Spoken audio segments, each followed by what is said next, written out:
समाधान समाधान समाधान समाधान समाधान समाधान।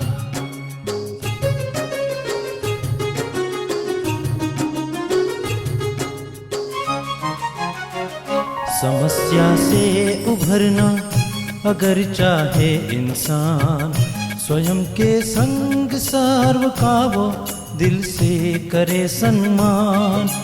कहता है ये समाधान समाधान समाधान।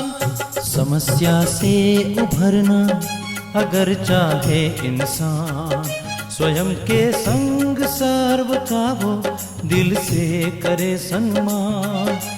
कहता है ये समाधान समाधान समाधान समाधान समाधान समाधान।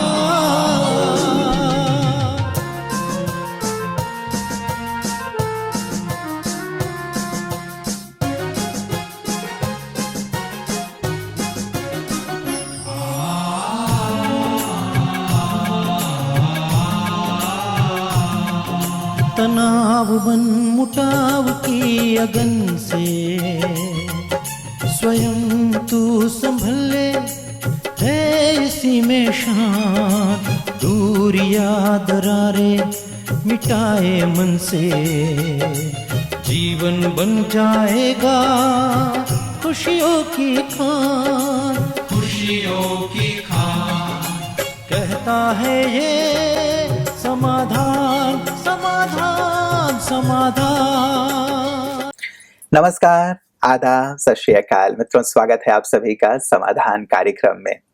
मित्रों, बचपन में ही माँ के साथ सत्संग में जाना हुआ करता था, जहाँ संत महात्मा अलग अलग कथा कहानियां जो शास्त्रों से, पुराणों से, भागवत से जुड़े हुए हुआ करते थे वो सुनाया करते थे। बहुत ही प्रेरक होते थे, जीवन से जुड़े हुए हुआ करते थे और साथ ही जीवन में मूल्य आए ऐसे हुआ करते थे।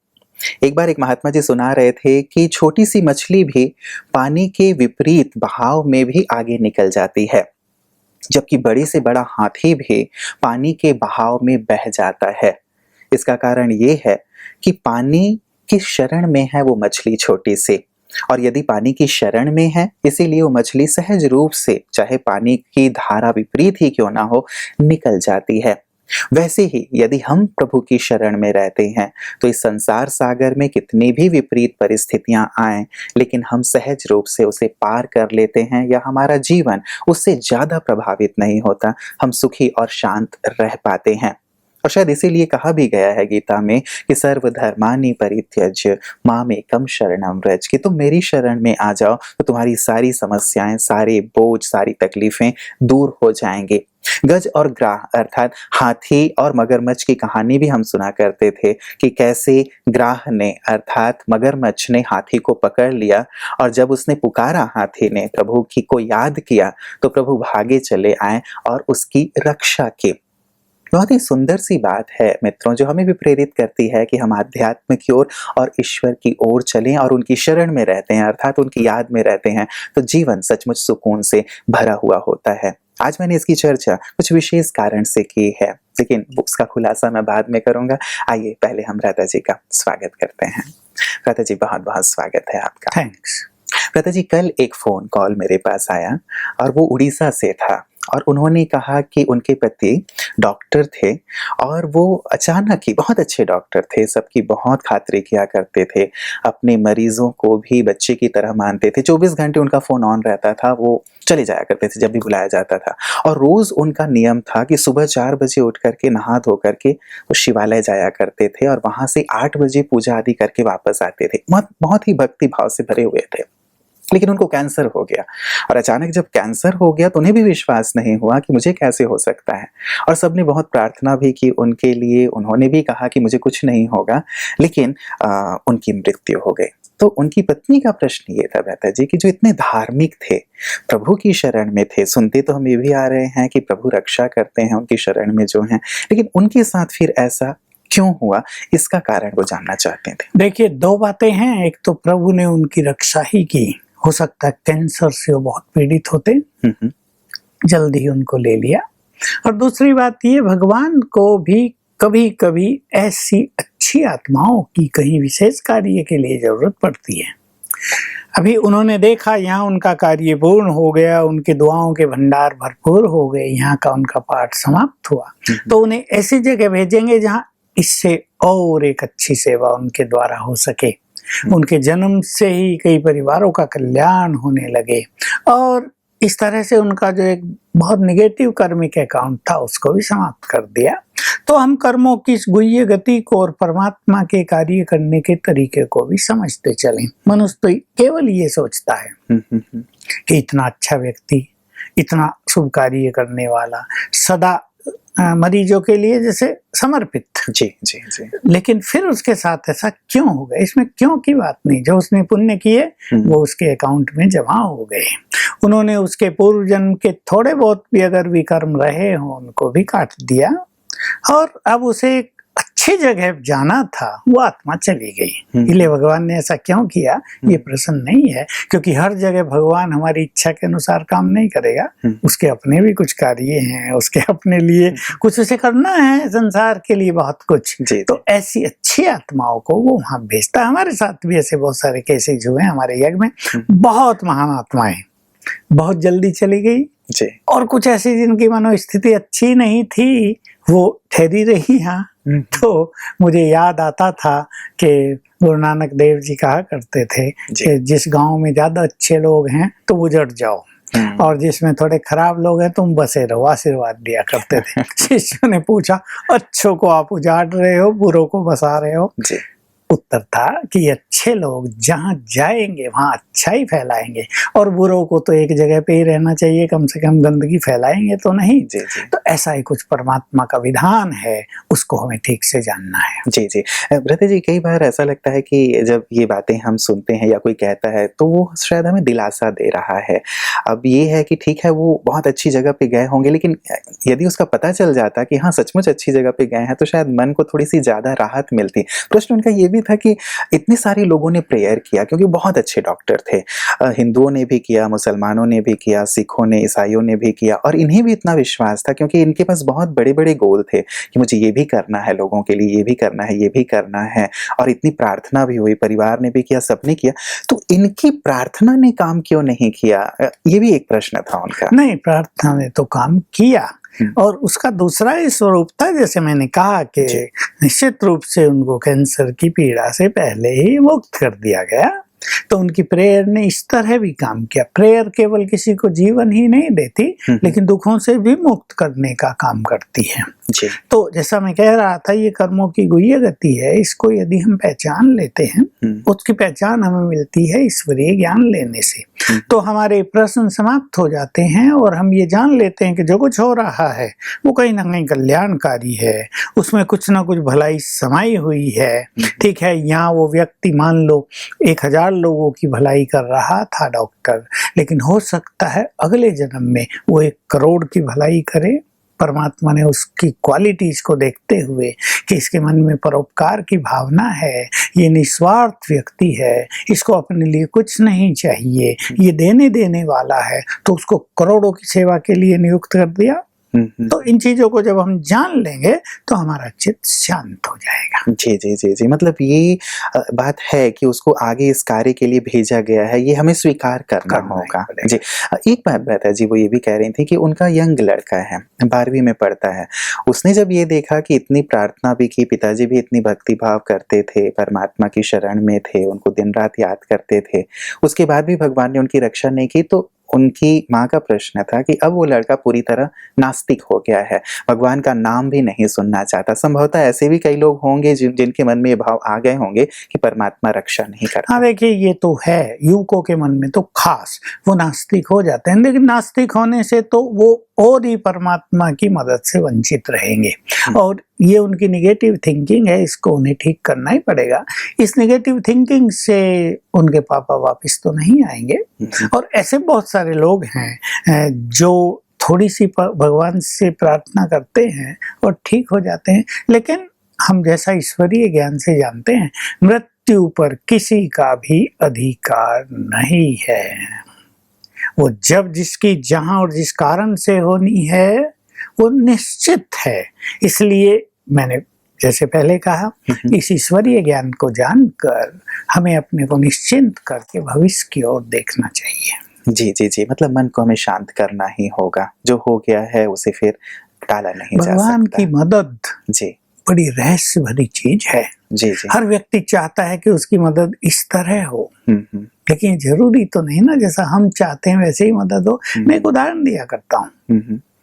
एक बच्चे का गला खराब हुआ है जी।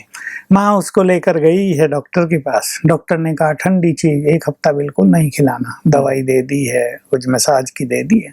बच्चा आ रहा, आइसक्रीम बिक रही है, देखकर जिद कर रहा है, मम्मी आइसक्रीम खाऊंगा, रोज तो खिलाती हो। अब मम्मी उसे अगर खिला दे तो उसका गला फिर से खराब हो जाएगा ना, बैठ जाएगा।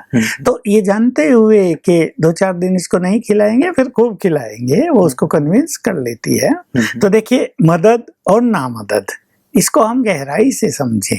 ये उसको पता है कहाँ उसे क्या करना है, ये हमें नहीं पता। हमारी दृष्टि बहुत सीमित है, उसकी दृष्टि असीमित है। वो आगे पीछे का, उसके कल्याण अकल्याण का सब कुछ जानता है। इसलिए उसके कार्य करने के तरीके को जब हम ठीक से जान लेते हैं तो कहीं उसमें डाउट नहीं होता। मतलब हमें सूक्ष्मता से इस पे थोड़ा विचार करना होगा। एक विचार मेरे भी मन में उठ रहा था प्रता जी, जब हजारों लोग उनके लिए दुआ कर रहे थे या उनके ठीक होने की कामना कर रहे थे, यदि ईश्वर ने उन्हें ठीक कर दिया होता तो क्या इनकी भावना और अच्छी प्रबल नहीं हो जाती कि सचमुच ईश्वर है और हमें उसे याद करना चाहिए? ये तो हमें उनको कहना पड़ेगा कि आपको उसे ठीक कर देना चाहिए था, आपने क्यों ऐसी गड़बड़ की। ठीक है, हम ये उनकी जो रिक्वेस्ट है पहुंचा देंगे। शुक्रिया भ्राता जी, आप अवश्य उन तक हमारी बात पहुंचाइएगा, क्योंकि मेरी ही बात नहीं है, मुझे लगता है बहुत सारे लोगों की ऐसी बात है जहां वो ये सोचते हैं कि भगवान हमारी नहीं सुनते, और कई बार तो कड़ा रुख अपना लेते हैं कि भगवान शायद बहरा है। मुझे लगता है बहरा तो नहीं है, वो सुनते जरूर हैं। आप अवश्य हमारी बात उन तक पहुंचाइएगा। भ्राता जी, कुछ मेल्स आए हैं, अब उनकी ओर लिए चलता हूँ। रुचि जी ने दिल्ली से भेजा है। ये कहते हैं, ओम शांति, मैं 1 साल से ज्ञान में हूँ। ज्ञान में कभी भी कोई डाउट नहीं हुआ है मुझे। बाबा ने मेरा हर कदम पर साथ दिया है, हर एक अच्छा एक्सपीरियंस करवाया है। मेडिटेशन और मुरली में भी मैं परफेक्ट हूँ, कभी भी मिस नहीं किया है।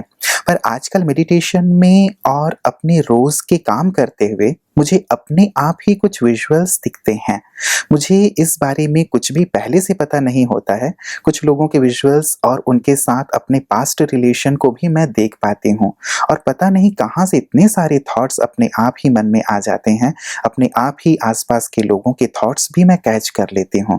तो भाई जी, ये जानना चाहती हूँ कि ऐसा क्यों हो रहा है और कैसे मैं इससे मुक्त हो सकती हूँ, क्योंकि इससे मेडिटेशन पे मेरा प्रभाव पड़ रहा है। क्योंकि वो दूसरों के मन की बातों को जान लेगी तो विचलित हो ही जाएगा। जी, लोग ये भी तो कहते हैं ना, भगवान सबके मन की बातों को जानता है। अगर वो भी सबके मन की बातों को देखते रहे तो शायद वो परेशान हो जाए। क्या गंदा लोग सोच रहे हैं। जी जी। तो एक और ये सिद्धि है दूसरे के मन की बात को जानना, लेकिन दूसरी ओर ये सिद्धि खतरनाक भी है कि मन को विचलित कर देती है। तो इनके केस में ये होना पॉसिबल है कि पूर्व जन्मों में इन्होंने ये अनेक सिद्धियां प्राप्त की हैं अपनी साधनाओं से।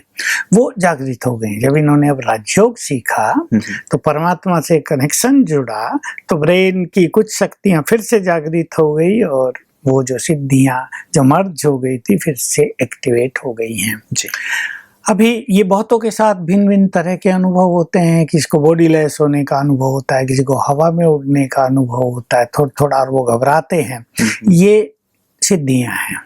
तंत्र में भी ये सिद्धियां हैं, और योग दर्शन में भी कुछ सिद्धियों का वर्णन किया गया है।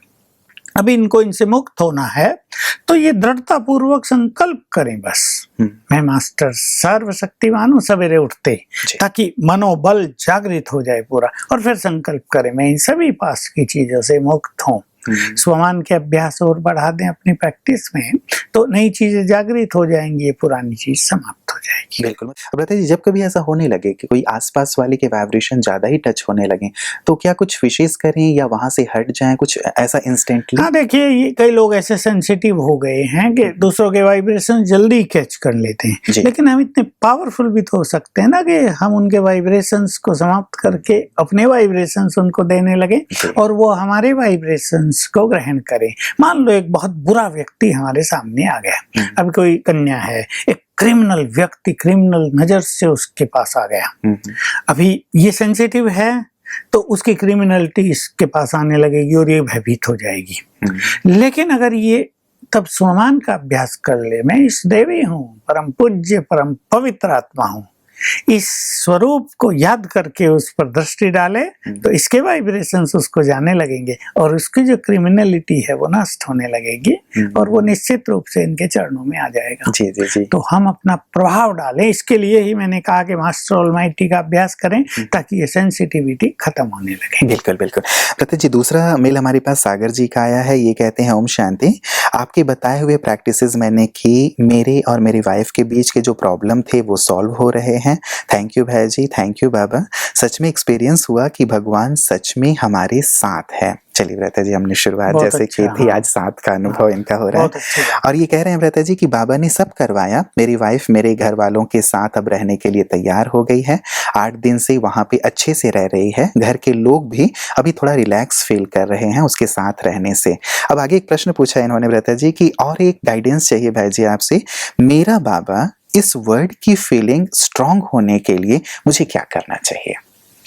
देखिए, मेरा बाबा इसका अर्थ है कि जो परम सत्ता है, जो निराकार है, वो हमारा है। लोग उसे भगवान कहते हैं, उसे प्रेयर करते हैं, कुछ मांगते हैं और अपने और उसके बीच में दूरी महसूस करते हैं जी। वो भगवान और हम क्या। लेकिन अब उसने स्वयं इस धरा पर आकर हम सबको ये एहसास कराया है, मैं तुम्हारा हूँ। बहुत बड़ी चीज हुई और हमने इसको स्वीकार किया। मेरे अपने जीवन के अनुभव मैंने उनके मुख से सम्मुख सुना कि बच्चे, तुम तो केवल ये कहते थे कि हे प्रभु, जब आप इस धरा पर आओ तो हमें अपना बना लेना। मैं आया, तुम्हें अपना बना लिया, लेकिन मैं भी तुम्हारा हो गया। मेरा चित्त उस दिन आनंद से भरपूर हो गया था। बात तो 45 साल पूर्व की है और तब से ये ईश्वरीय नशा चढ़ने ही लगा कि जो भगवान है, जो सर्वशक्तिवान है, जो बिगड़ी को बनाने वाला है, जो मुक्ति दाता है, जो दुख हरता है, वो मेरा है। हम इस चीज को जरा जान लें और स्वीकार करें। जैसे दुनिया में नाते जुड़ते हैं, लड़की कहीं लड़का कहीं, दोनों का मिलन होता है, स्वीकार करते हैं ना एक दूसरे को। नहीं स्वीकार करते तो नाते बनते नहीं। देखिए, एक साथ रहते भी अलगाव रहता है। तो भगवान भी मेरा है, वो मेरा परम पिता है। तो जरा सोच के देखें, वो तो मेरा है। तो इस फीलिंग को हम रोज बढ़ाएंगे तो ये दूरी समाप्त होती जाएगी, उसके प्यार की फीलिंग हमें आती जाएगी और वो मेरा बाबा है, मेरी मदद करता है। जो बात शुरू से हुई थी ना कि वो मदद नहीं करता और रक्षा नहीं करता, क्योंकि उससे नाता नहीं है, केवल प्रेयर्स हैं। प्रेयर एक रिक्वेस्ट है, रिक्वेस्ट मानी जाए या ना मानी जाए ये उस पर डिपेंड करता है। लेकिन जहाँ अपनापन होता है वहाँ अधिकार होता है। इस अधिकार को फील करते चलें। भगवान न केवल मेरा है, लेकिन उस पर मेरा अधिकार भी है। जो कुछ उसका है वो सब मेरा है, उस पर भी मेरा अधिकार है। और मेरा उस पर ऐसा अधिकार है कि जब मैं उसे बुलाऊं वो तुरंत दौड़ा चला आता है मदद के लिए। जैसे गज और ग्राह की कहानी है, जी। वो तो भक्तों ने कहानी लिखी है पुराणों में, लेकिन सचमुच वो मेरा है। तो मेरा परम पिता है, मेरा परम शिक्षक है, मेरा परम सदगुरु है। यहाँ तो गुरु में और शिष्यों में बहुत बड़ा गैप रहता है, डिस्टेंस रहता है, लेकिन वो तो ऐसा मेरा है जो कहता है मैं सदा तुम्हें साथ देने के लिए तैयार हूँ। वो मेरा खुदा दोस्त है, वो मेरा प्रियतम है, वो मेरी माँ भी है। तो इन संबंधों को याद करें और इन्हें स्वीकार करते चलें तो बहुत गुड फीलिंग होने लगेगी और ये मेरापन सचमुच बहुत बड़ी ब्लेसिंग बन जाएगा हमारे लिए। जी। प्रतीक जी, कई बार ऐसा होता है कि सामने से हमें वो अनुभूति नहीं हो रही होती है। कई बार मैं तो मानता हूँ कि हाँ वो मेरा है या मैं मेरा बाबा या मेरा परमात्मा, व्हाटएवर जो मैं कह रहा हूँ वो कहता रहता हूँ, लेकिन सामने से मुझे वो फीलिंग नहीं होती। तो एक लंबा समय बीतने के बाद मन में ये भाव आ जाता है कि मुझे क्यों फील नहीं हो रहा है, कुछ है भी या नहीं है, ये प्रश्न आ जाता है। इसके लिए बहुत जरूरी है देह से न्यारेपन की अनुभूति। जी। और ये ईश्वरीय महावाक्य है, जितने तुम देह से न्यारे होते जाओगे उतने ही परमात्म प्यारे बनते जाओगे। दुनिया में तो भगवान के प्यारे बनने को बड़ा बुरा मानते हैं कि वो तो ले जाएगा, लेकिन यहाँ ये गुड फीलिंग होती है, जितना जितना मैं आत्मा हूँ इस देह से अलग हूँ, हम इस फीलिंग में आते हैं तो हमें परमात्म प्यार की अनुभूति होती है, और यहाँ से शुरू होते हैं इस अपनेपन के सुंदर अनुभव। कई लोग मेरा है वो शिव बाबा, मेरा बाबा है, ये कहते तो हैं पर सारा दिन नेगेटिविटी में रहते हैं। अब मेरों के लिए कुछ काम भी तो करना पड़ता है। जैसे मैं एक उदाहरण दूं, हमने बहुत सारी माताओं की सभा थी, 1000, उनसे पूछा भगवान से क्या नाता जोड़ोगी, बच्चा बनाएंगे, बच्चा भी वो बनता है, ठीक है। सब हमने इस पे थोड़ी चर्चा की, क्लास हुई, सब माताएं आनंदित होके उठी, भगवान हमारा बच्चा आज से। अगले दिन आई, मैं हाथ उठवाया, किस किस ने भगवान को अपना बच्चा बनाया, सब ने हाथ उठाया। मैंने पूछा रात को उसे भोजन खिलाया था? अब माताएं एक दूसरे को देखें, किसी ने हाथ नहीं उठाया। आगे बैठने वालियों ने कहा कि ये भी करना था क्या? मैंने कहा तो बच्चा बनाया और उसे भूखा ही सुला दिया, सारी रात म्याऊं म्याऊं करता रहा होगा। कैसी मम्मी, खुद खा पी के दूध पी के सो गई, मेरे को पूछा भी नहीं, भाग जाएगा ना, ऐसी माँ मुझे स्वीकार नहीं।